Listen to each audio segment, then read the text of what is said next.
Qu'est-ce que la santé mentale? D'après sa définition, la santé mentale est un état de bien-être qui permet à chacun de réaliser son potentiel, de faire face aux difficultés de la vie. Mais concrètement, qu'est-ce que ça signifie tout ce blabla? En fait, cette notion est à découper en deux parties. Tout d'abord, il y a la santé, qui est un état de bien-être. Il n'est pas constant dans le temps. Il se construit selon une manière unique chez une personne et il faut le protéger. Ensuite, la mentalité, il faut imaginer ça comme une bulle.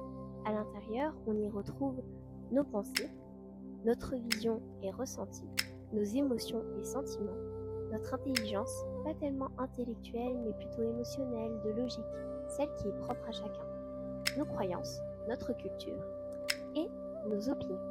En résumé, la santé mentale consiste à évoluer vers un état de bien-être mental qui est personnelle. Elle permet l'interaction et la création de liens sociaux avec les autres.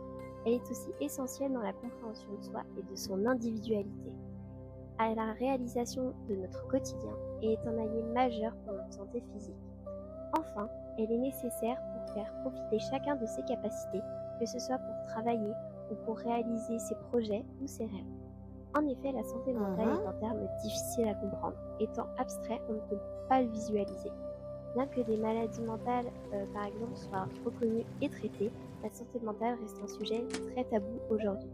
Cependant, de nombreuses actions sont mises en place pour briser le silence, comme des reportages TV ou des témoignages sur les réseaux sociaux. Prendre soin de sa santé mentale est important. C'est pour ça qu'il faut faire attention et en parler autour de soi. En parler à ses proches, sa famille, ses amis, son amoureux ou son amoureuse, à des professionnels de santé, médecins, psychologues, thérapeutes, etc. ou à un organisme spécialisé de manière anonyme. Pour prendre soin de sa santé mentale, il faut prendre le temps de s'écouter, de comprendre nos besoins, limites et capacités, d'être doux envers soi et de s'accorder le temps de se sentir bien et de se sentir mieux.